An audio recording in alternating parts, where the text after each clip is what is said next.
In 1929, the Radio Corporation of America purchased the Victor Talking Machine Company and then became RCA Victor. In 1931, RCA and Columbia combined forces to create EMI, which I actually did not know. 1931, RCA also introduced the first 33 1/3 RPM record. In 1938, RCA sells its interest in EMI. However, EMI continued to distribute RCA records in the UK under the HMV, his master's voice, label. 1949, RCA releases the first 7-inch 45 RPM vinyl grooved record, competing with Columbia's 10-inch and 12-inch long play 33 1/3 records. So while RCA 45s became the preference for pop music singles, the Columbia LP was the preferred format for classical and album collections of 8 or more pop songs. And then by 1950, RCA bowed to the inevitable and announced its intention to produce LP or long play records of the 10 and 12-inch size. What's not? Oh, here we go. In 1954, RCA made its first commercial stereophonic recording, and this was the Boston Symphony, conducted by Charles Munch, doing Berlioz's Faust. Initial non-classical mono albums on RCA had the prefix of LPM on the label. Non-classical stereo albums were prefixed LSP, and classical stereo albums, starting in 1958, were prefixed labeled LSC, thus beginning the Living Stereo Shaded Dog logo. In 1957, RCA's collaboration with EMI ended when RCA signed a deal with Decca to produce and distribute RCA records in the UK. This became the RCA SB Living Stereo series and used a RCA lightning bolt logo instead of the shaded nipper, his master's voice trademark, used in the US. So this is an example of a English or British RCA Living Stereo SB, and it was an SB 2000 series and a 6000 series, and these were produced and pressed by Decca. Here's another one.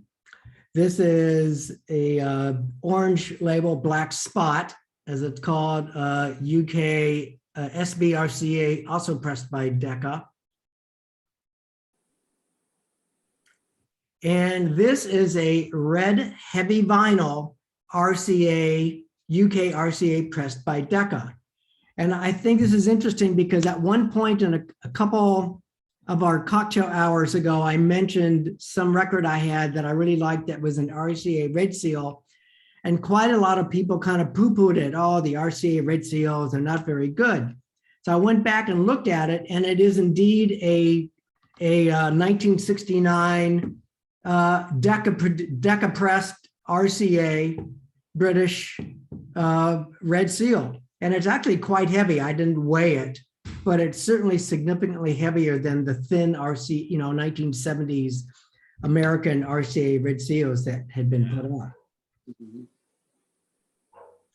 So in 1960, RCA announces a compact 33-inch, 7-inch, 33 1/3 record, and had intended to phase out 45s, but that campaign failed and was canceled in 1962.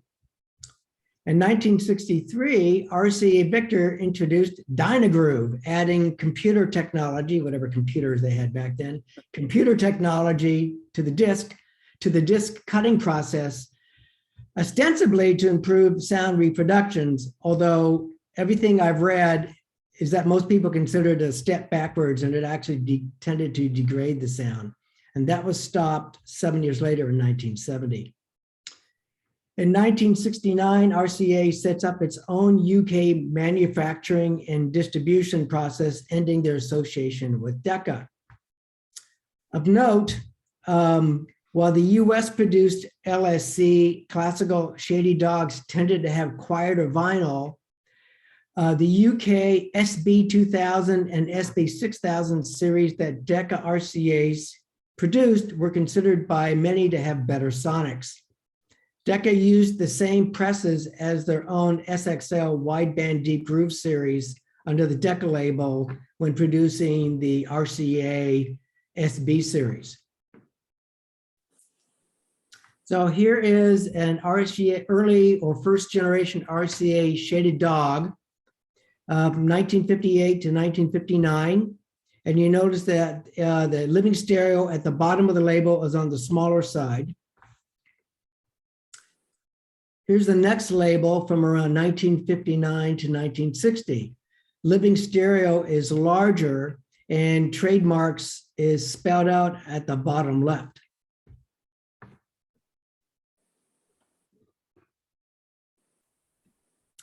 Here's 1960 to 1962. Instead of trademarks spelled out, it's TMK, the small s on the left side, and you still have the larger living stereo.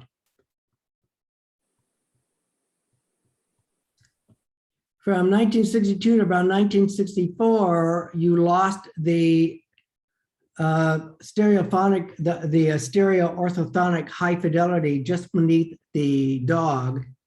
You had the larger living stereo, but later versions sometimes said just stereo instead of living stereo at the bottom.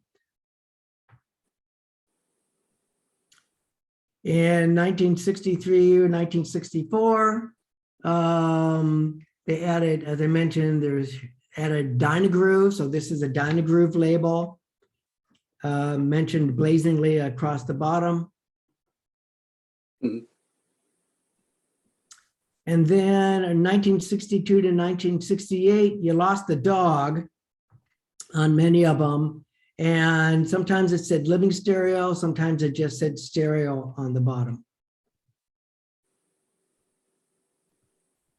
And then back, and also between 64 and 68, there were some labels that it had a dog, but there was no shading behind it. The bottom sometimes just said stereo, sometimes it then went to say stereo Dynagroove, and then in later versions, it might say stereo Dynagroove Miracle Surface. Those are also usually referred to as white dog labels. Exactly. Thank you, Greg. You bet. Here's another example of a non-classical late 50s US RCA, Blue Hawaii, stereo label. Here is the first in 1968, they put out some orange labels, which were non-classical, deep groove, heavy vinyls. This is a Jefferson Airplane.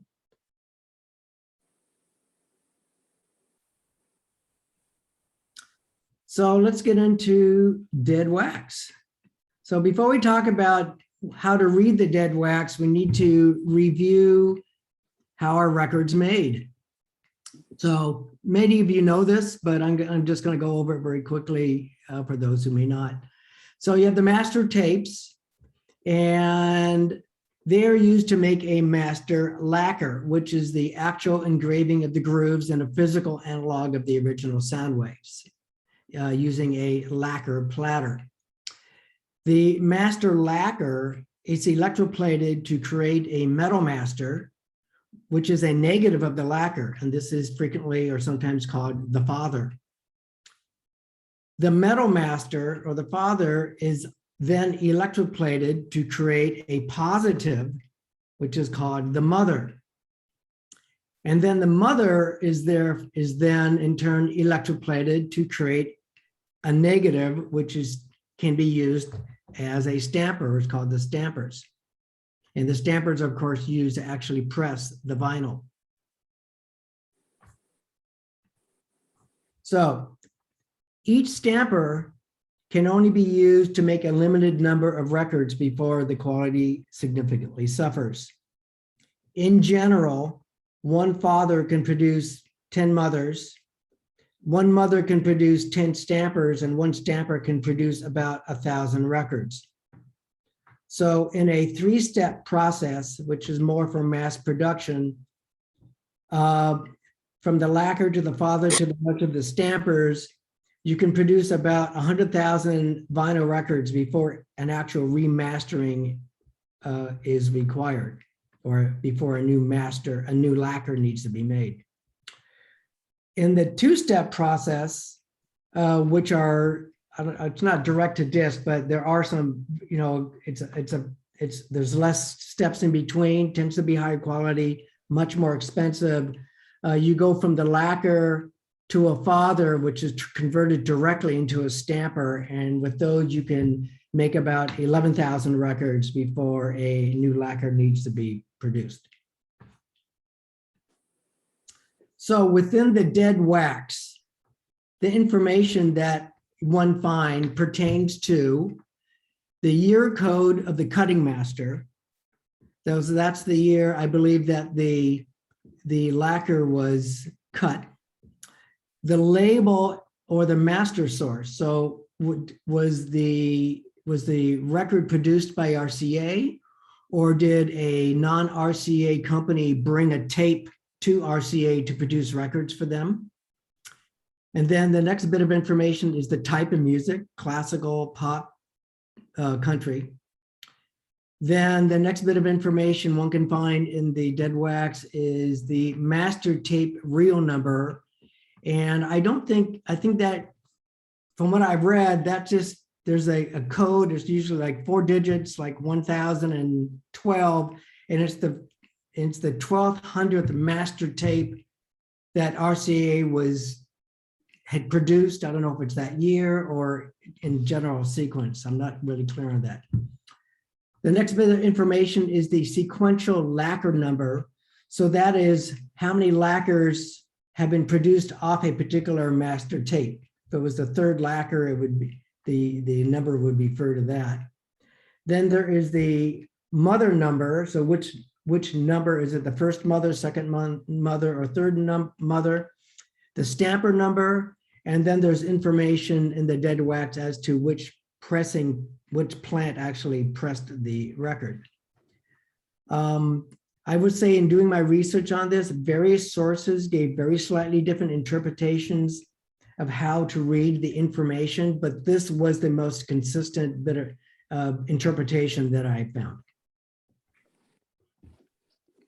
So for example, on a typical RCA living stereo dead wax number, it would be something like J2RY 1989-18S. So the first letter refers to the year of the cutting master, or the year that the first lacquer was cut, or the year that lacquer was cut, excuse me. And that generally, from what I read, refers to the year that the record was pressed for the most part. So for example, a J, if you look at how that's interpreted, a J would refer to 1958. If you see an L, it would be 1960, and M, 1961. The second area is a number, and that is the source type. So 2 means that it was produced by RCA. An 8 following the J would mean someone brought a custom master tape to RCA to make a stamper and produce records for them.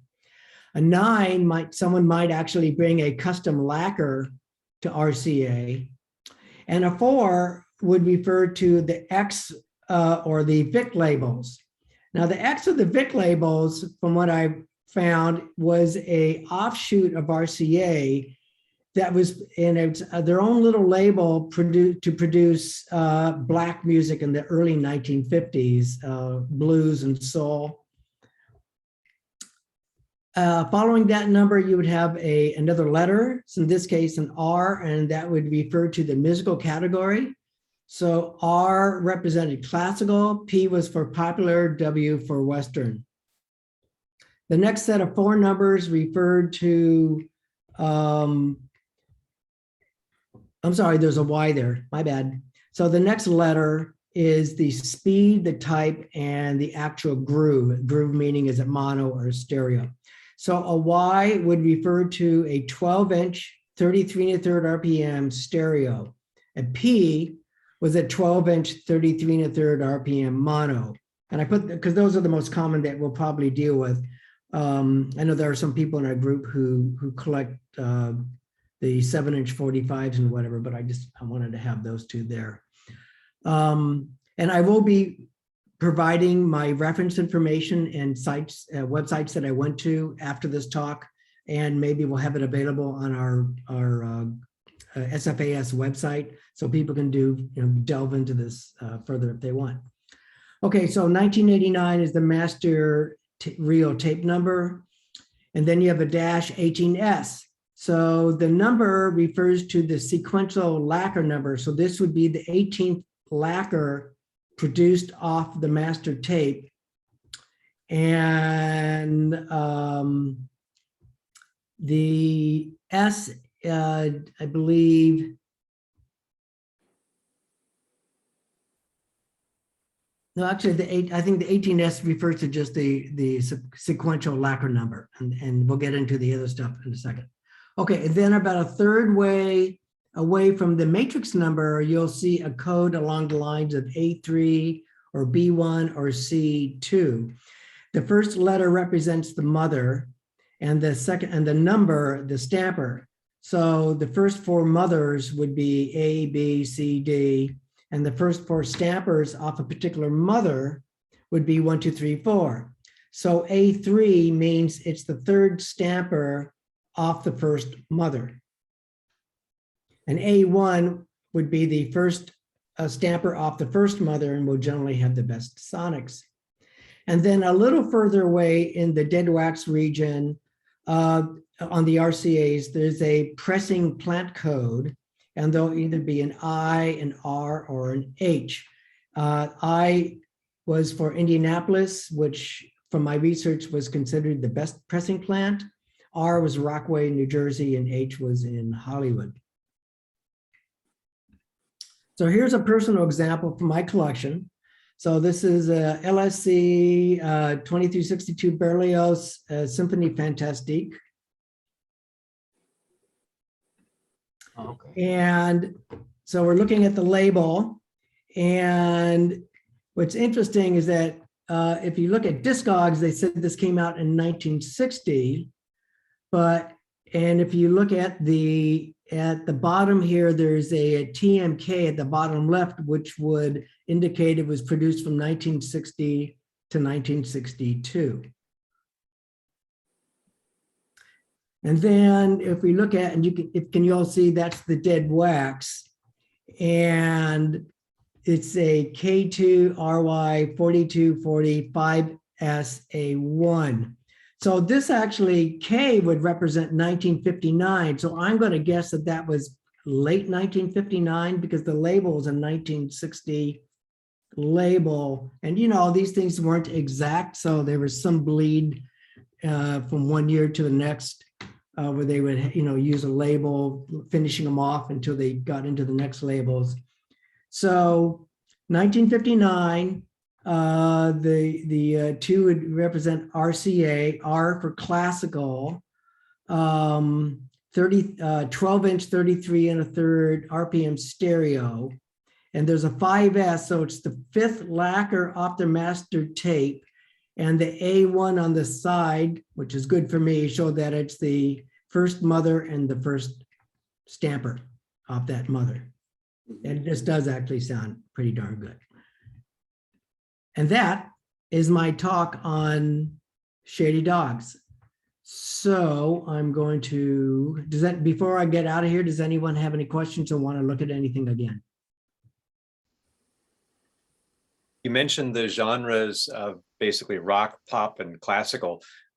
Was that the finest divisions that where there are other? I think there may have been some others, but those are the most common ones that I came across with in my research. Greg, do you have anything to add to that? That seems to be pretty accurate as far as I know. I mean, I do know that they did keep the classical pretty consistently red in terms of the label, various, permutations of it as they went along. And you're right that every record company doesn't have clear-cut guidelines for when the record label changes. That if they've got labels that are left over, they'll use them. I've seen records that have two different labels on either side. Right. I think, but in terms of the music category, which I think is what he was asking about, classical, popular, and Western. Because popular, I think, was everything from jazz, blues, anything that's, and why country and Western or Western had its own, I'm not sure, probably, but it's different enough from jazz and, and for the large buyers in the, they would have their own label or their own category. But the classical, popular, and Western were the most popular ones, or the most common ones that I saw come up in my research about Dead Wax. It is funny to. Oh, go ahead, Larry.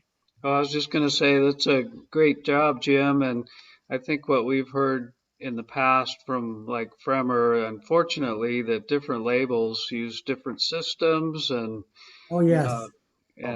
They could be all mixed up as far as what the information's in the Dead Wax, unfortunately. Right. This is very specific to just RCA and really, and especially in the Shady Dog era. Right. I was just, as you were talking, I was looking at, I've got grabbed an Electra and I grabbed a United Artist, and they do seem to have the final dash letters seem to indicate the same, that it looks like a format that indicates the sequential lacquer and mother. That may be consistent across labels. It wouldn't surprise me, but I don't know that for a fact, honestly. Yeah, I mean, the rest of it definitely is different, but Right. That part might be readable.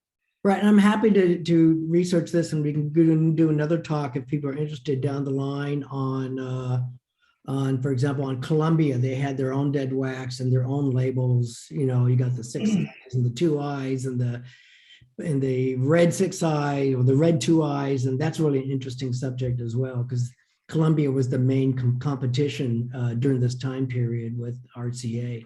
So we could do that another time for sure.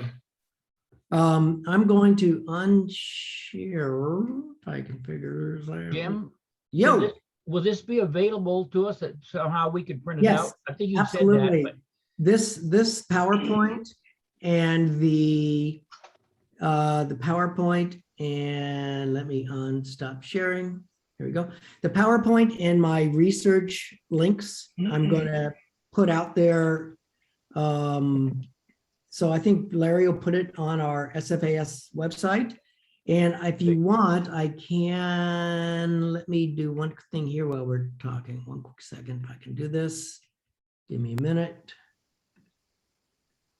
I'm going to put some stuff into our chat here if you want to right now.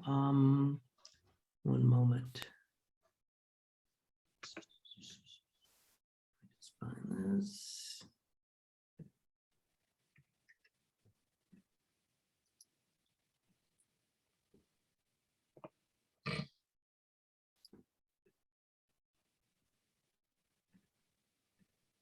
Okay, let me come back to here and let me go into see if this works. This is going to be a lot, but let's see if I can.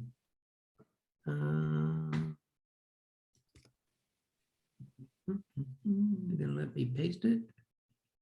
Oh, well, there you go. That worked. Oh yeah, it's all there. Okay. That is, oh, wait a minute, let me do that. Bing, boom. All right, so these are some of the, if you look in the chat, these are, some of the links didn't quite make it into the chat, but it will be available on our website.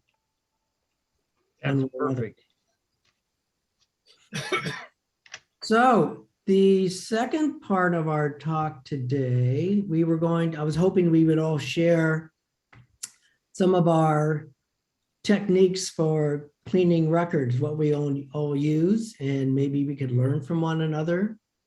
I, for one, use a VPI 16.5. I use Disc Doctor clean fluid and distilled water. And basically my process is I use a kind of a 50-50 mix of Disc Doctor and distilled water. And I have the Disc Doctor scrubbers, you know, that are very soft and they work great. And I really lather it up. And actually I have 2 wands for my VPI, one for taking off the initial soapy solution. And then when I do the distilled water rinse, I put a different wand on. And then I do 3 rinses with the distilled water, and then I let it air dry. And that works pretty darn well. I mean, it really does bring down the sound. I mean, the background noise, and cleans it up. It's not as good as when I've borrowed a friend's really good quality ultrasound. And it does a particularly crappy job. I will say, if something has a fair amount of mold on it, it really doesn't clean it all that well. So I'm looking for ideas from people on what they would use on a record that is otherwise in pretty good shape, but still has some mold on it. I know there are steamers and there's our enzymatic processes, which I've never tried any of those. So Larry, we'll start upper left. You want to, you're my upper left. You want to start with what you do and we'll move along? Sure. I do kind of a 2-step process. I have the Kermis ultrasonic cleaner. And so I do kind of a modified system of his. His can be pretty intensive. So I do a couple cleanings with that, with his, what does he call that? Anyway, his cleaning solution. I do a quick squirt with distilled water, and then I do a cleaning with my VPI vacuum cleaner. So just the Kermis by itself, they say to squirt it with the water and then wipe it with a towel. Well, I feel that may still leave some residual on the record. So if I do one more pass with a vacuum and a good cleaning solution, I feel it, and the results seem to show that it does a great job. How long does that take you per record? About? Oh, it's probably about 15 minutes a record. And the Kermis, I have 2 slots, so I can start staggered, and so I can kind of have 2 going at once at any one time, and it goes pretty well. Does it do anything for does your ultrasonic Kermis do anything for mold or anything like that, or do you? Yeah, I had some records given to me that somebody had left in a garage that were very moldy. You could smell it, you could see it, and it cleaned them right up. Wow. Okay. Cool. So Larry, have you used it on ones that has more like finger smudges and stuff like that? Because I heard the ultrasonic doesn't deal well with that kind of more of like oil on the record versus just dirt. Well, the Kermis, gosh, I'm just drawing a blank on what the heck. Let me grab it, what it's called, but The solution that came with it? yeah, Oh, okay. seems to work pretty well. Okay. And Frank, I've had things I've done with record cleaning machines that still won't remove certain fingerprints. I have no idea what they are, but there are some that are really difficult to get off. Okay. It's usually pizza oil.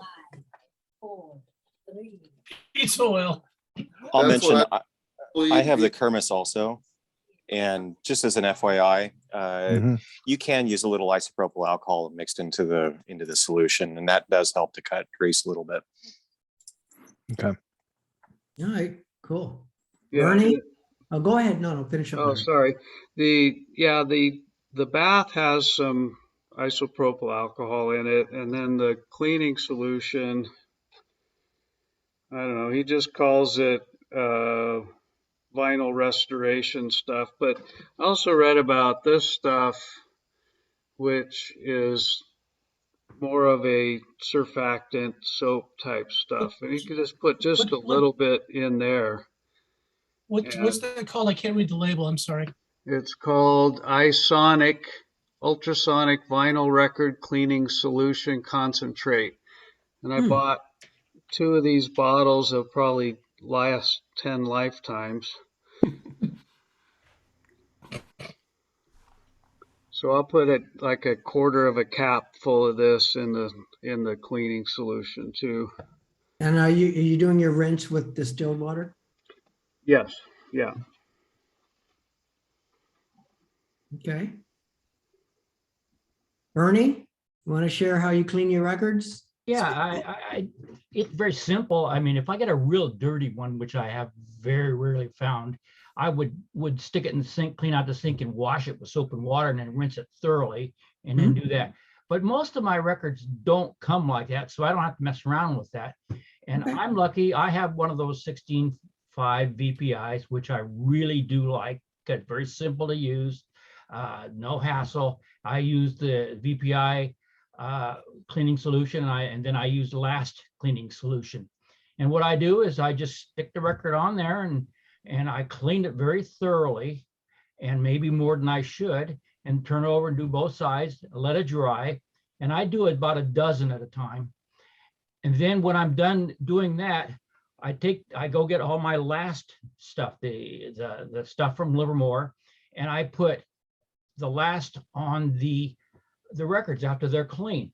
Now, what it does, it helps, and I let them sit for about 4 days after I put the last on. So it will do what it does. And then I get some fabulously noise-free albums that way, and I keep it simple. And it doesn't take me very long, and I mark each record so I know that I've put the last on it and I've cleaned it with the record machine. So when somebody comes over and they say, well, I want to hear one with last, okay, here, we'll play it. And then I play it for them. Or if I have a lot that are not, and I play it, and they generally can hear the difference. So it's, I know some people like to have all these machines and make a big process, but I think that VPI and the last together make it so simple. And the last for me, and I know I sound like I'm a salesman, but for me, it lasts forever. I mean, my records never have that noise after I clean them and let them sit for a while. So, and then when I put it on I use Style Last on my style to keep it stylish, to keep it clean. You know, and that's it. It's don't make a big process out of it, I think, for me anyway. Thanks, Bernie. And Noise floor, are you there? Who's noise floor? All right, he's not there. We're gonna move on to Jay. I just had a quick question for Bernie, if that's all right. Sure. So Sure. do you find that the last will improve a noisy record? Does it actually make it less noisy? It can.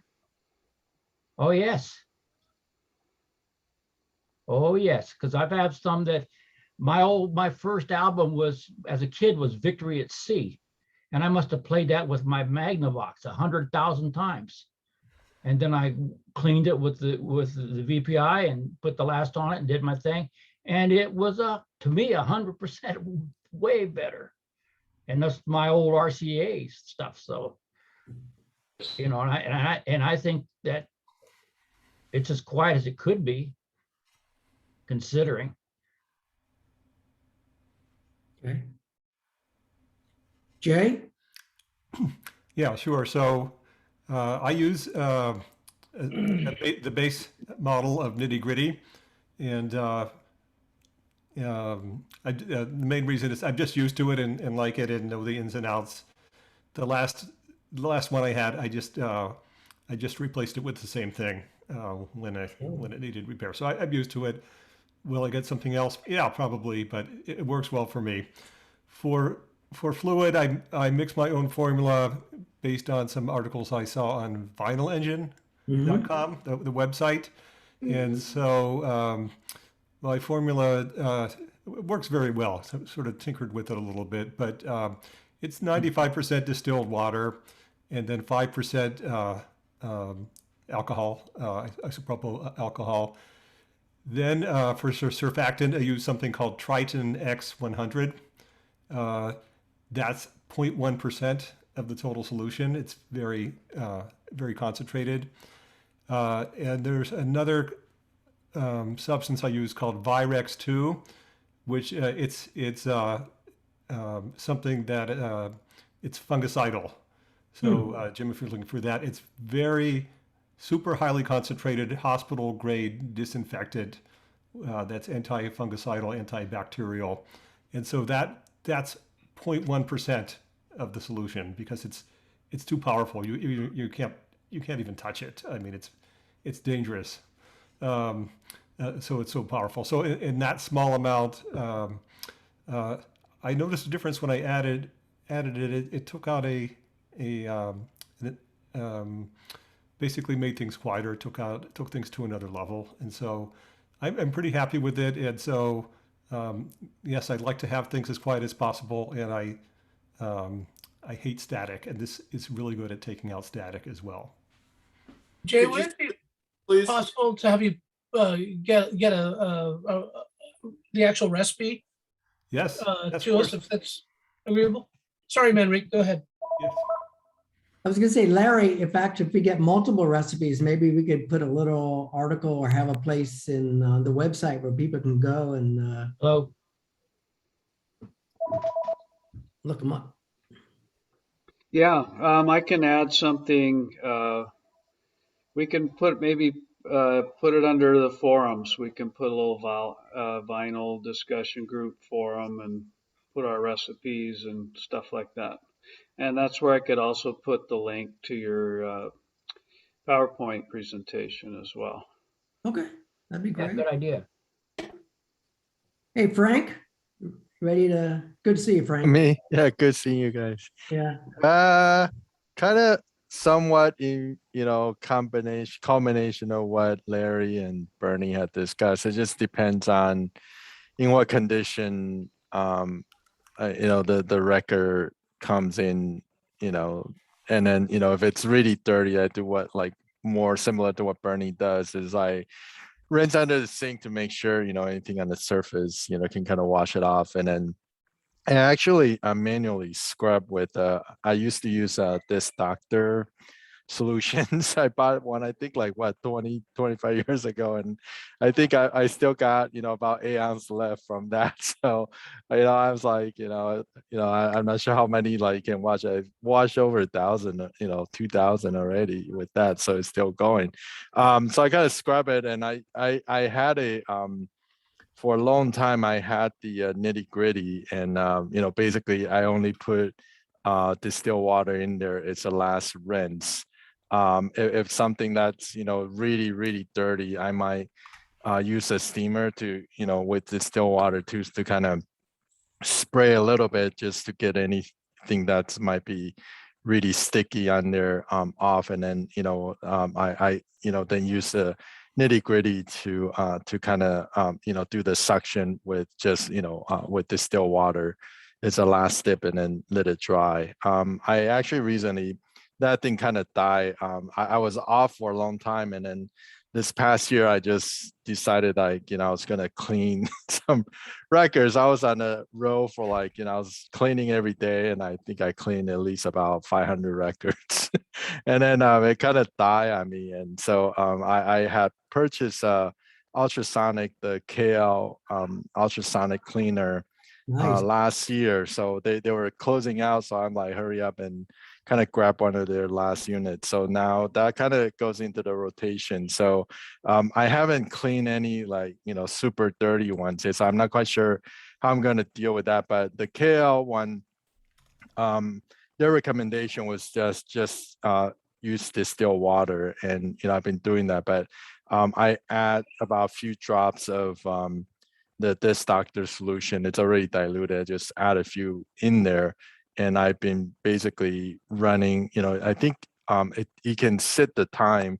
So I do a 1 minute clean cycle and 1 minute dry cycle. So 2 minutes, and then plus loading in and out. About 3-4 minutes. So when I'm working, I just let it run in the background, and I finally got sort of like all my jazz record finally clean. I think I had opened up some and realized, I bought like probably 5 years ago, and I haven't even listened to it, and realized, I just opened it and say, oh crap, they, that one has some, they send the two, it's supposed to be 2 discs, 2 discs, but they send me the 2, like the same, AB disc, and I'm missing something. So now I'm like, okay, I think I should be opening up records when I receive them. So, but anyway, that's kind of like my cleaning regimen. So just depending on how dirty or how clean the record. So, all these new reissues, really, I just, more or less put it on the KL and forget it, quick cleaning through. So, yeah. Did KL go out of business, or did they just stop producing? No, they decided to go focus on tone arms or something and But they're everything still else. So, available to support the machine if you. yeah, so they just decided they want to get out of that, the ultrasonic cleaner business. So I quickly went and I actually bought it, and it sat there for at least 9 months before I opened the box too. So so yeah. They come up occasionally used, but I was resistant to get one because I thought if they were totally out of business, but it sounds. No, I just look again. They're into other analog products, so they're developing their own, tone arms, and then they're doing something else. So, but So you could still get the different cleaning pads and replacement stuff for the. yeah, and that was a reason I resisted for a long time from that, the other one, the German brand, because I knew initially they were having some quality issues, and then they weren't, I was not quite fond of, like, I heard the support wasn't that great either. KL is located up in Washington, so they're pretty quick, because when I finally open my box, I say, sorry guys, it's been like 9 months since I bought it, but I just realized a tube was missing, and they FedEx one to me like within 2 days. So they're pretty good service. That's why I these days I try to find support manufacturer, either local or at least close by, or good, reputable, that they at least take good care of you. So then, I was trying to find to see if nitty gritty is still around, because I'm like, oh crap, I use that quite a bit, and the motor died. I mean, it still sucks. So, but the motor died, and I didn't hear anything from them. I knew they the original owner passed away or something, and then I think one of the workers actually picked up the brand and ran with it for a while. So I wasn't quite sure if they're still around. Thanks, Frank. Yep. Enrique, you're up. Yeah, for a while I used the audio system glass cleaner ultrasound for a while, but just like Frank mentioned, it didn't do a great job with some issues, and like the one that comes to mind is the pizza. People eating pizza, listening to records, and you get these older records. So I ended up getting the MW1 Cyclone, and that is a little bit more involved, and I use a 2-step process. I'm a little bit more picky with when I get records now, or LPs, and I'm getting a lot of them off Discogs from people I've found that are very worthy, whether they're overseas or in the United States, and I stick with those. And I find I get good quality. Before that was hit and miss with grading and all that. But when it comes down to cleaning, I think you got to do a really good job. Like, if you got really dirty garage sale swap meet records, which I stay away from now, you got to like rinse them off, clean off all the grit off them first. That'll take care of at least 50% of your problem right there. And then you start addressing the issue. If it's got that mold or whatever, that's where the MW1 Cyclone comes in great, because I got four or five different liquids that come with it. And one of them is just for fungus. And luckily, I haven't even gone through all of them. I'm up to, I think, 350 records I cleaned this year. And that was in the first 4 months of this year. Basically, I haven't cleaned very many since then, just new purchases. But for me, the two-step from the Cyclone up to the audio desk glass has been really good, and finishing off with the ultrasound. And luckily, I keep my records in pretty good, stacked up, not too tight and all that, so I don't have much other issue. I have started using a warp corrector, the flat something, whatever, and that's really helped with some that have really gotten warped. That you know, that's why I try to avoid buying during the summer when it's really hot. And they sit on your doorstep for a half hour in that sun. That's just the death of a good LP. So I wait till right about now. The weather's getting a lot better to start getting. And it's been funny, but the ring has probably been one of the best things for my records, because I know exactly when the mailman gets here. I'm out there and the records don't sit there for more than 10 or 15 minutes, and I run out from a meeting and I can go out and get them before they get bad. But that's been the best thing. I think doing a two-step with the Cyclone to the ultrasound sort of as a finish. Okay, great. Thank you, Henry. Larry? I actually tuned in to find out what people are doing. No I worries. don't really have a minor. Also, I don't have anything to contribute. Sorry, but it's You very always have a interesting. lot to contribute, Larry. That's fine. No, I don't. How about you, Don? Next. Yeah, let's see, I use a 60 kilohertz ultrasonic cleaner. It holds 3 records at a time. It's 60 kilohertz is higher, smaller bubbles than the 40 kilohertz version. I then added a pump and a 1 micron filter, so that the solution that's in the machine gets cycled through the 1 micron filter continuously. That does a couple of things. One, it cleans, but the other that's really important is I don't get thermal layers in the water that's in the machine. And then to the water, I add Hepastat 256 and the Triton X100. A mixture of that, 25 milliliters of Triton and 18.75 milliliters of Hepastat, and that's for 5 quarts, and that's what my system takes.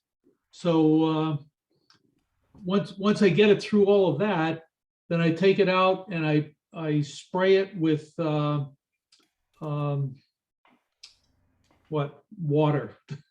distilled water. Still water. Yeah, distilled water, and use a disc doctor to suck the water off of it. So that's my rinse method to make sure that I don't leave any residue on it. It works fantastically well. So I'm happy. Great. Thanks, Don. Roland, are you there? You want to contribute? All right, let's move on to Gregory. Right now I'm using an Okinoki record cleaning machine, which is basically like the VPI. I like it a little bit better than the 16.5. It's got an aluminum case on the outside, so it's not as prone to the warpage of the particle board. And I'm using the Disc Doctor products. So I'm using the brushes and the solution. It's a two-stage. It's a concentrate, and so one brush is soap, and then I wipe that off with a clean towel, and then use distilled water to rinse, and then I suck the rinse water off. I've actually had a couple conversations with Don about his process, and that's what I'm looking at moving to. I've already got a nitty-gritty machine myself. It's the original one, which is the same thing that the Record Doctor is based on. The difference is that mine is 30 years old and made out of solid oak. One of the things I think is interesting is that, as Don pointed out, he's using a 60 kilohertz frequency, which creates smaller bubbles, and almost every machine being made, with a couple of exceptions, are using 40 kilohertz. And the one that I could find that was the exception was the degritter, which I believe is using an 80 kilohertz one. And those are very expensive transducers. I mean, anytime the machine itself, the higher the frequency, the more expensive they are. So I've been actually looking for a 60 kilohertz machine for the last number of months at a reasonable price to move into that sort of, option. Have you found one? I haven't yet. I'm looking for it. It's probably going to be a used one. At this point, so many of those that are just it's basically just the tub, and you can buy on Amazon for about $100. You can get a motor that'll just turn the records, and some of them will have up to. I mean, I've seen them that have up to 10 records. I think that's probably excessive. I think you probably don't want anything more than, I don't know, maybe 5. But almost all of those are really inexpensively, coming out of China. I mean, I've looked on, like, Alibaba has them for, $80 or under pretty much at this point. So if you just want a 40 kilohertz machine, they're easy to come by, and and the cost savings is much better than having a ready to do one. I mean, there are certain things that are nicer about the machines that are made by, KL Audio or Kermis. Those are timed machines. You've got to keep time on your own. But I like Don's idea, and I think, Don, I got to tell you, it's genius to have a filter running through of the water going through there. Because I think that the last thing you want to do is have, all kinds of crap floating in the water that you're cleaning with. Because I mean, I look at that and think, well, won't that just sandblast the record while it's in there? I mean, don't you want to clean that out? So that's what I'm looking at moving towards. Well, the other thing, though, is the thermal layers, that if you don't have the water recycling like that with a pump, you generate thermal layers where the lower part of the tub will have hot water, and you won't realize that it's really heating the record up, the bottom part of the record, while the upper part of the water is cooler. So that's part of the reason to recycle the water. And the transducers are at the bottom. At the bottom, yeah, which is where the heat is. Yeah. Yeah, I after we talked about that, Don, I waited till the Kermis showed it was, hot. The little red light was blinking. I put my hand down at the bottom of that thing, and not while it was on, but and the temperature wasn't even skin temperature. It wasn't that hot. So yeah, it depends on the machine that you've got, I suppose. Yeah. But That would be cool to do if Greg ever came across a reasonably priced 60 hertz tub machine, to do kind of a group buy and get the stuff with Don and Greg, and some weekend over some maybe wine, maybe some good wine afterwards. But there you go. But, it would be really a fun weekend project in someone's garage. Well, the machine that I got came from a dentist's office. Was used for cleaning dental tools. Oh my gosh. Yeah, cool.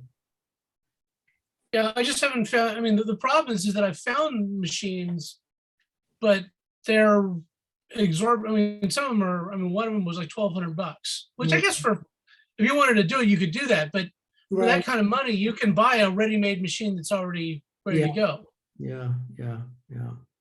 I'm looking at. Has anyone ever done have you ever read any articles, Don or Greg, on people who actually comparing everything else being the same, 40 versus 60 hertz, and starting with the 40 hertz one and either listening to it or actually and then doing it again at 60 hertz or something, that kind of a thing? Yes, I've read it, but I'm not sure that I believe it. Okay. The 60 kilohertz bubbles are going to be smaller than 40 kilohertz. So the theory is that therefore it will get deeper into the groove, and 80 kilohertz is smaller yet. But as Greg pointed out, that those machines are really expensive. So 60 wound up being a good compromise. And if you watch on eBay, I mean, periodically you'll see them come up, from dental offices or for, cleaning medical tools, that sort of thing. That's how I got mine, and it wasn't any, I don't know, I forget what I paid for it, but it was not more than, I don't know, $250 or. The KLs, which I think used to be $4,000 retail when they first came out, or 4,500, are those 40 or 60? I think those are 40. 40. 40. So 40 and 4, as you said, Greg, the 40 hertz ones are relatively easy to get from Asia.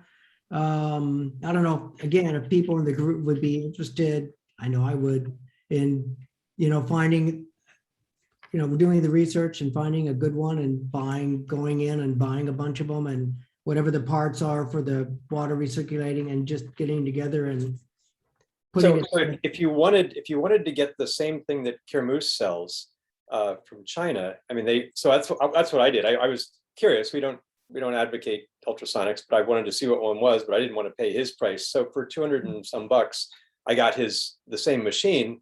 And you can do that on Alibaba. I think if you buy 10 of them, you probably get them for under 200 bucks. But the challenge, I mean, there is a frequency challenge. The lower frequencies actually do erode more plastic too. And well, when I say they do, I've read a study where they, not using vinyl, but using another plastic, they were basically looking at how much material was lost. And the lower frequencies, not terribly surprisingly, really. I mean, it's kind of intuitive, but anyway, they erode more of the plastic. Now this. When you say lower frequency, do you mean 40 hertz is the lower frequency? Yeah, compared to 8 kilohertz? 40 was about the lowest that they tested. They went up over 100 kilohertz. Yeah. But yeah, so 40 was the most destructive frequency. Now that I'm not saying that your records are getting eaten up. I mean, the amount of material being lost was fairly small, but if you were to do this fairly frequently, it might be something that you'd want to think about. Yeah. But for a one-time, I mean, for a one-time thing, it's not a big deal, but it's just, you probably don't want to be constantly running records in 40 kilohertz. Well, and I've actually seen a number of sites in my looking at pages. There's been a number of instances where I've seen people say, anything longer than 10 minutes on one of these things, and you're going to have cavitation damage to whatever it is that you put in it. I mean, right. To some degree or another. I mean, these 40 kilohertz things were, I mean, basically they're developed for castings and, other stuff. And so, I mean, if you go to the guys at Perfect Vinyl Forever, who, you can send them your records and they'll do them in the ultrasonic, but they've got their ultrasonics are like 120 kilohertz and up. So, if you, for instance, wanted to test and see, hey, what is it like to get my records cleaned at 120 kilohertz or, the high frequencies, send them 5 records or something and see what they do. But yeah, if you were interested in the 40 kilohertz, I mean, buying them from Kermis is fine, but you can save 80% of the cost if you just buy them from China. You don't get his little plastic tray on the top, and that is the difference. So you get instead, go ahead. Yeah. And right now on Amazon, you can buy a 40 kilohertz machine that has a little bracket with a motor and a clamp down, and it's $254.99. I've got it on my monitor right now, Yep. and I mean, it doesn't have a filter to go through it, and to filter the water, but you could add that. So Don's notion of the filter is actually just exactly the right answer, and I chatted with the guy with Steve. It's Perfect Vinyl Forever, and they talk about that also. That's really important. Make sure that they keep their fluid filtered. But anyway, I have a question. You're talking about 40 hertz removing more plastic or more physical property off your record. How often do we actually clean a record? I mean, I know that I use the last because I don't have to clean it after I get it done. When I put the last on there, it stays clean for more times than I intend to play it. So, in regard to that, what difference would it make which actually does a better physical cleaning job? Right. So I think that's there are basically a few different things you have to balance, and some of it's been studied, and some of it we're kind of making up here as we fly along. And the loss of material has been studied. Now, again, it's not a lot of material, and you'd have to be cleaning your records pretty frequently. The bubble size is definitely smaller for the higher frequencies, so the higher frequencies are preferred that way. The other thing is that the energy. What's that? Sorry, I thought you said the study didn't study vinyl. Not vinyl. It was other yeah, they had another plastic that they were Right. studying. So that's not really been studied. So yeah, so what we know is from other plastics, right? Right. Right. We don't, Go ahead. What? no, I was just saying, we don't know what kind of plastic they use for their study. So I think Larry's point is really valid. I mean, it could be a softer plastic, could be, I mean, we just don't know. We can, yeah, I'll hunt that down. It was actually vinyl's kind of among the softer of the plastics that people use. I mean, in general, when you look at the plasticizers in our PVC, but I mean, and softer might be better. It might be that you get less damage because it's softer. I don't know, but anyway, so there's that, and then you have just the ultrasonics putting the energy into the work hardening the plastic, and whether that's an issue or not is also, and again, you get less of that issue at higher frequencies. So I think that's why the expensive units are going to the higher frequencies, is they perceive it as less chance of damage and better chance of cleaning into the smaller parts. Yeah. I guess, Jeff, but Bernie, again, to answer your question, Bernie, the higher frequency creates smaller bubbles that clean deeper into the grooves. That's the reason for the higher frequency. Well, yeah, I can understand that, sure, and I'd want that. Oh, yeah, for sure. but the KL, which was to me one of the most expensive vinyl dedicated ultrasound machines out there, $4,500, used, as you said, 40 hertz. Now maybe you're paying just for, if it's a beautiful box. I mean, it's beautifully made. But didn't they go and build a newer unit that's a higher frequency? I thought that there was an upgrade, or that they that unit was that is what they built for a long time, but somewhere along the line I thought they started building an 80 or something kilohertz unit. Everything that I found was that they were using 40. If there's, but that's one of the issues that is problematic, is that not everybody is going to report what their frequency is.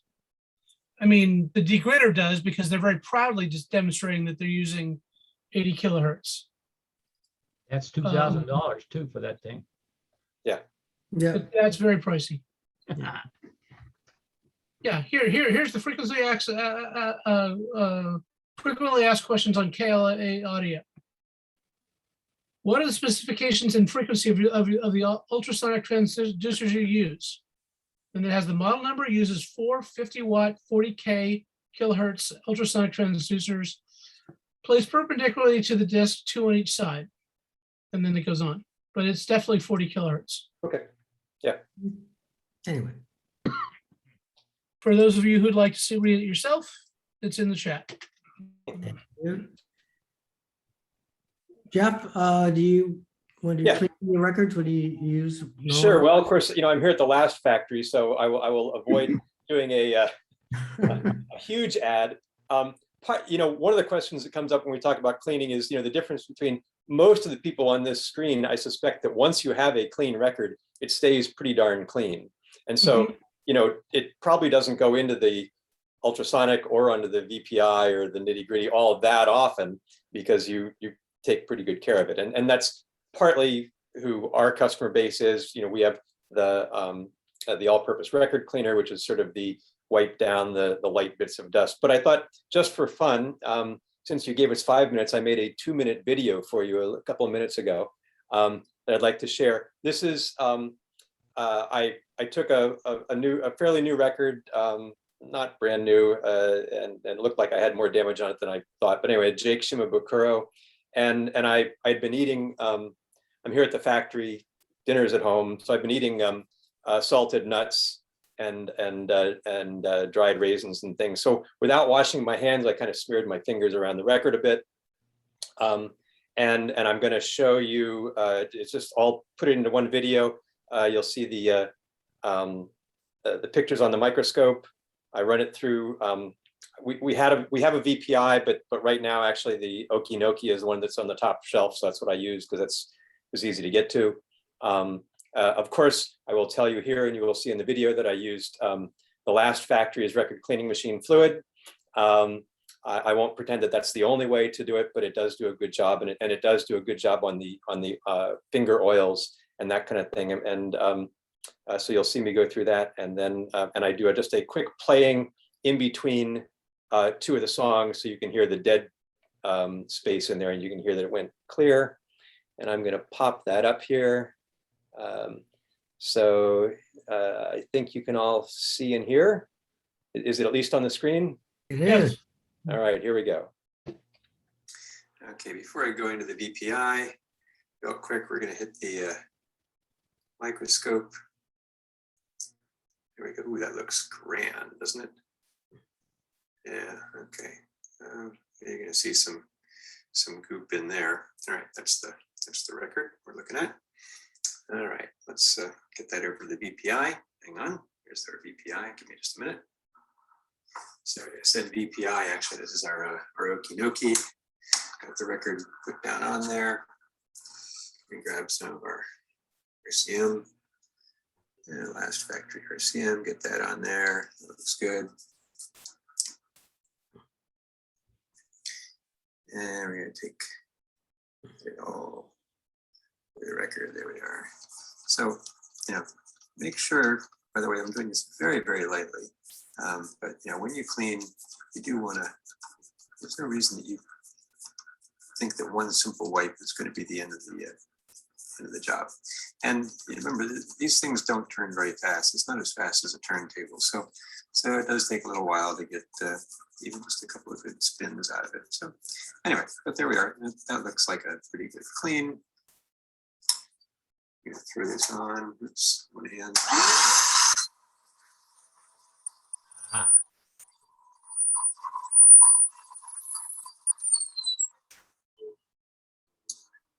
to the turntable. I said turntable. Obviously, first I'll take a quick look in the microscope. That looks a lot better. Hopefully that looks good for you. It's a pretty good shot in the microscope. Cleaned that baby right up. All right, pretty cool. All right, we'll head over to the turntable now. There.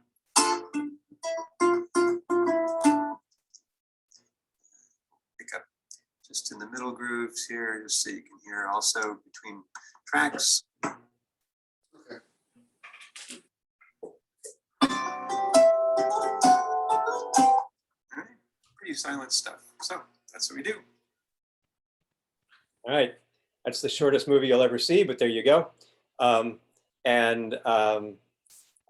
quick ad for Jake Shimabukuro, who does some fun stuff on the ukulele. But that record, I will note, by the way, that record has been last treated, but the cleaning doesn't really affect the last treatment. You can go ahead and do the cleaning. But so wait, quick question. You treated it with last before you got it dirty and cleaned it, or after? So okay. It was treated with last when it was brand new. Okay. Yep. Well, so I mean, technically, so what I do when I get it, the first thing I do is I clean it with power cleaner to get off the pressing residues and that kind of stuff with our power cleaner, and then I do a last treatment. That's kind of step one for anything that's new or that comes in. I should, the other problem with owning the last factory here is my wife always, finds something at the thrift store and says, "Hey, can you clean this?" And I crap. All right.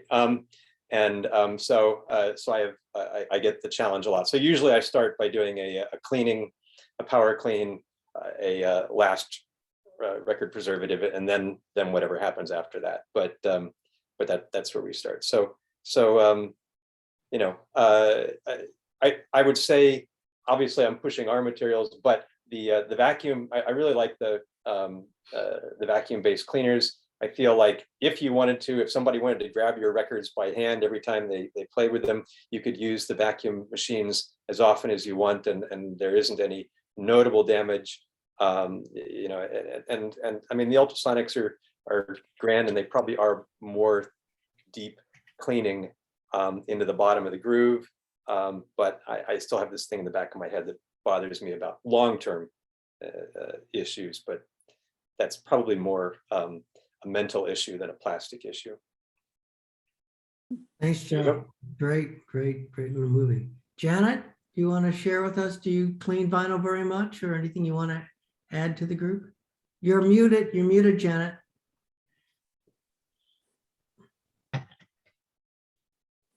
I'm kind of a wannabe. I'm desperately jealous of anyone who has a record cleaner. I have one experience I can relate, and then I won't have anything more. I took a dirty record down to my audio repair guy, Nick Gowan, and he has an audio disc machine, and he put my record in there, and it was just like magic. I mean, it was dramatic. The transformation in sound just knocked my socks off. And when I looked at the price of that machine, it was $4,000. Yeah, and I would love to have one, but I can't afford one. So I don't do anything. I just, in fact, it inhibits me terribly from even playing my LPs because I only have a manual cleaning system. I have one of those clamps you put on the label and then a drying rack so that I can use some distilled water and some soap and, you know, pretty primitive. Janet, send me an email and I'll send you a bottle of power cleaner. Oh, which you can use manually. Which you use manually. It's a little bottle. All righty, I'll do that.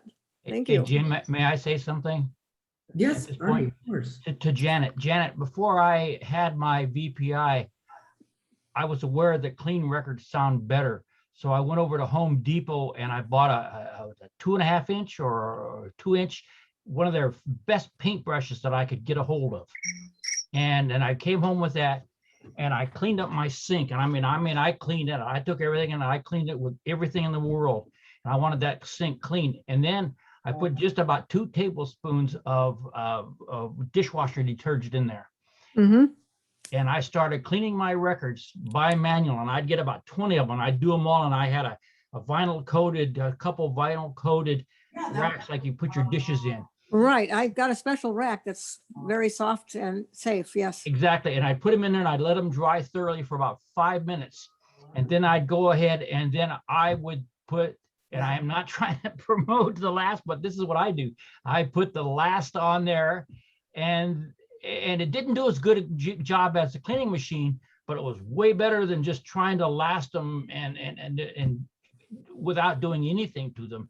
But you can do that if you've got the time and you've got a couple of favorites that you really like. And you, yeah, did you cover the ones. record labels? Did you cover What? your record labels? No, it didn't have to, because you just hold them in your hand and you could just bounce them in there, and they just and the water helps them float.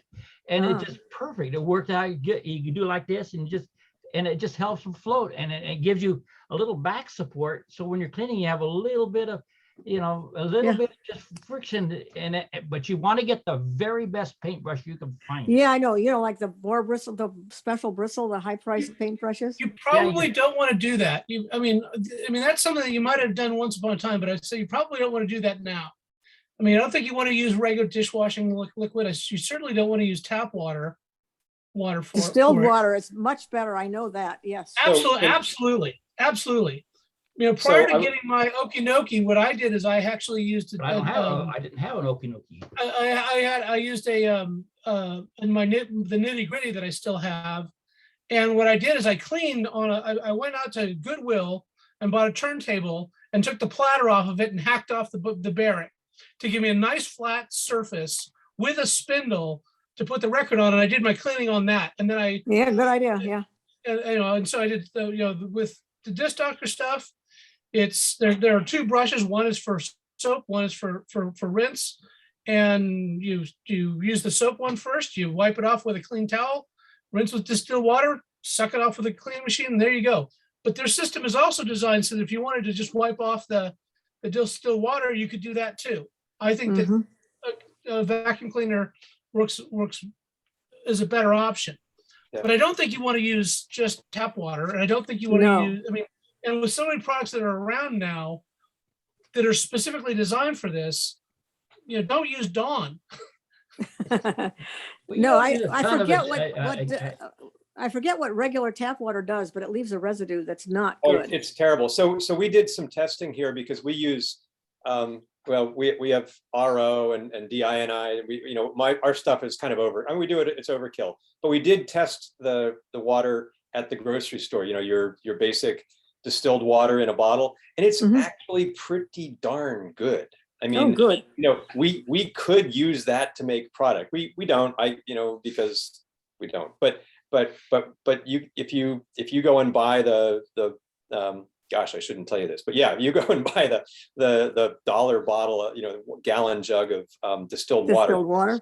It's really a very well done product. And yeah, and you know, so people are talking about a brush. We do make our little applicator, which is what we use. Those are great. You know, so that's, Well, that's really great. That's could get another that thing Three I need. An Brothers- applicator is a really handy thing to have. well, so Yeah. okay, so here's the, so guys, you folks know somebody. Oh, that would be me. If you just go to the trouble of sending me an email with your address, I will send you a couple of these lousy applicators.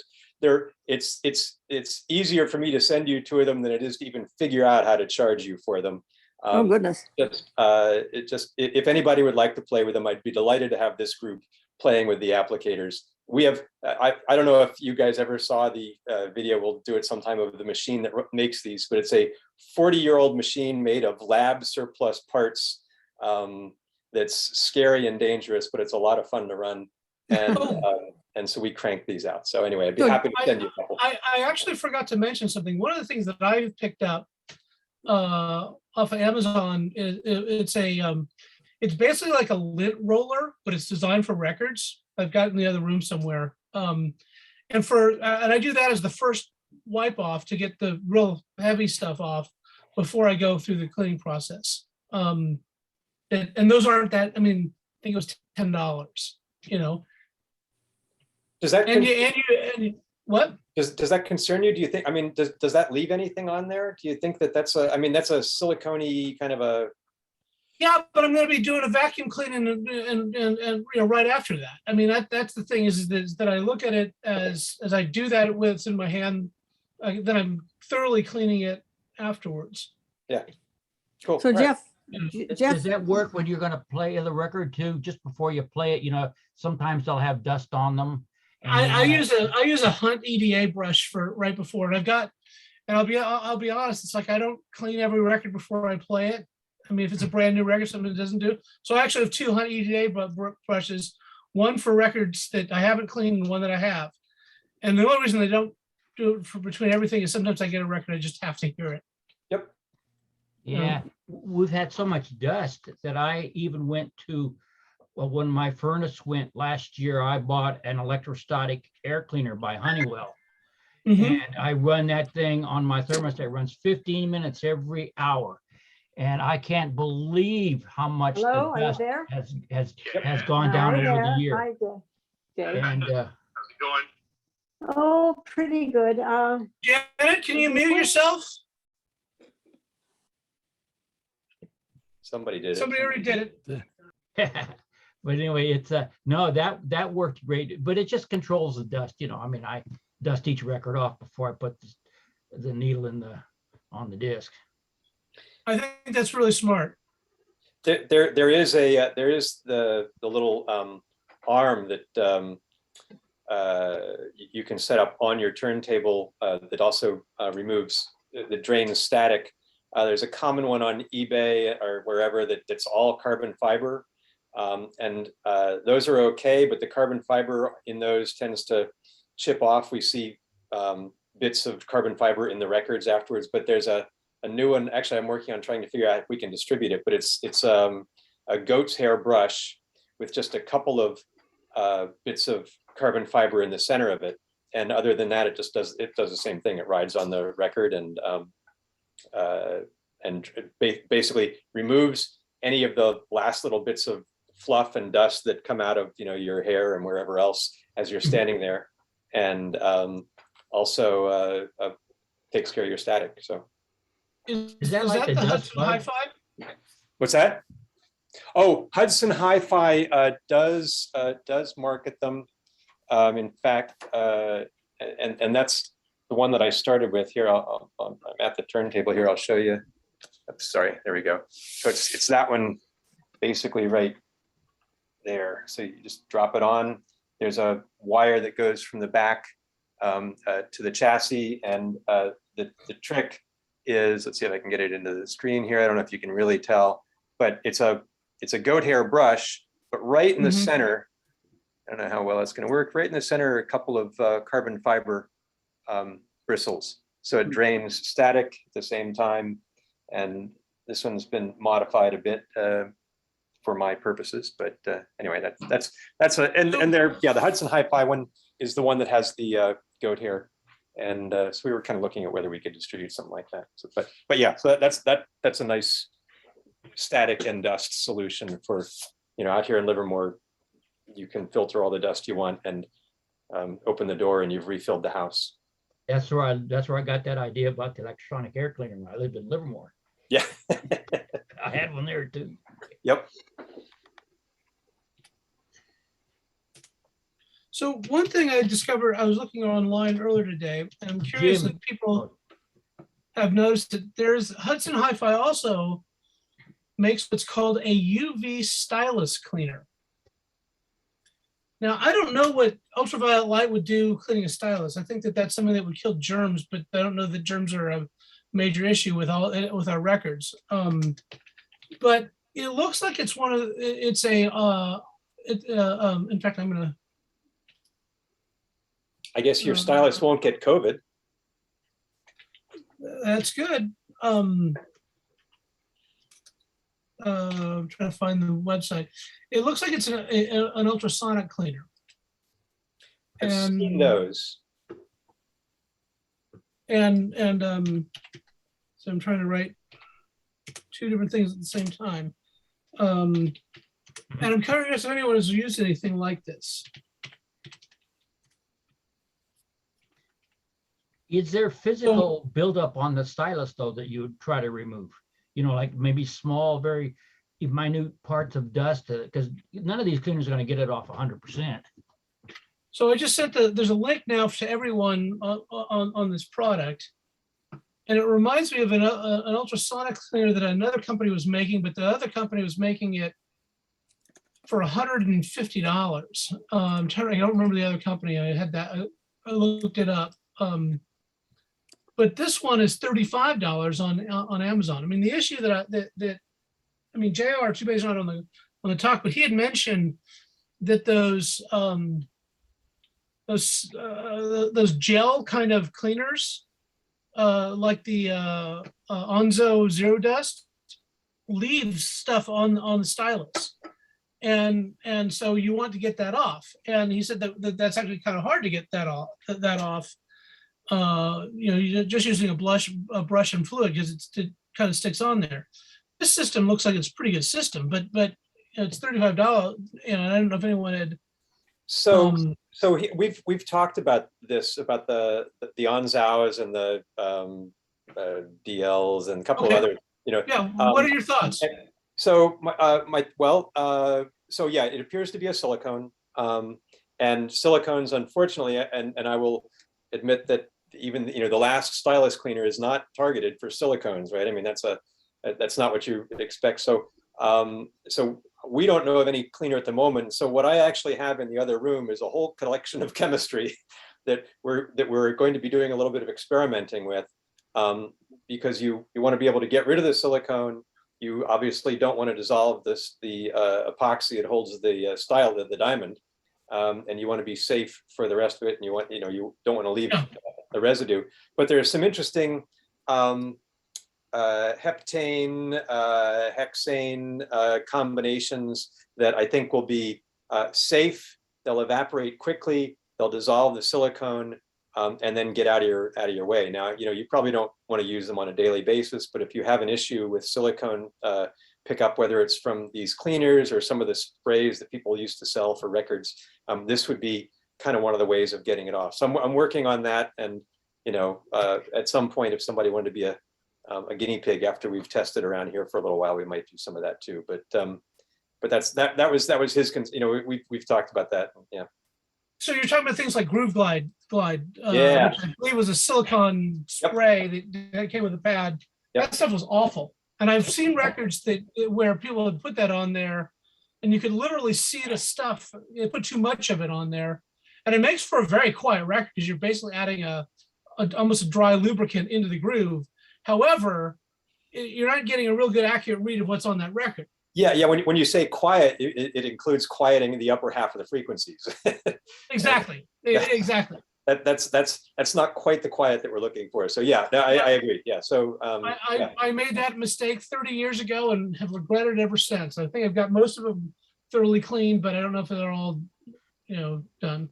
That's what we're trying to solve. So so I will be playing with that, and I'll let you guys know if we make any progress. And be clear. I mean, I will likely melt a couple of records in the process of figuring out what the right thing is. But by the way, I'm going to need to run in a minute, but I want to be. But I absolutely, if somebody out there is interested in a couple of those applicators, info@thelastfactory.com. You guys, I mean, you owe me nothing. It's just for fun, and I hope you guys enjoy them. So send me a note, and I'd be happy to ship a couple out. Just make sure you get an address on there. Thanks, Jeff. That's very kind of you. That's very generous of you. Thank you, sir. Oh, my pleasure. Don, you're Don, you're saying something, but you're muted there. Don. You're muted. There you go. Yeah, quick question is I used Stylast up until I bought the Ortofon cartridge, and they specifically say don't put anything on it. So yeah, you right. agree. And this is the game we are in the industry, and I absolutely understand why they say that. There are a billion things that could be out there in the market, and if they say sure, go ahead and clean our stylus with whatever, then who knows what gasoline some guy is going to try to clean the stylus with, and they don't know what our formula is, because by the way, we're not telling them, but because it's our proprietary formula. So it's not surprising that they don't recommend a fluid. You'll notice that some of the stylus companies actually sell a stylus cleaning fluid. So it's sort of, the industry has kind of a yes and no take on it. Our friend at Soundsmith is adamant about not using a liquid cleaner on your stylus unless you need to. And so he's against them unless you need to use one, and then go ahead and use it. So it's kind of a mixed bag. I will say that, well, anyway, I don't want to use this as a forum to advertise our stuff, really, but the Stylast is about as harmless on your stylus as it can get, and I'll leave it at that.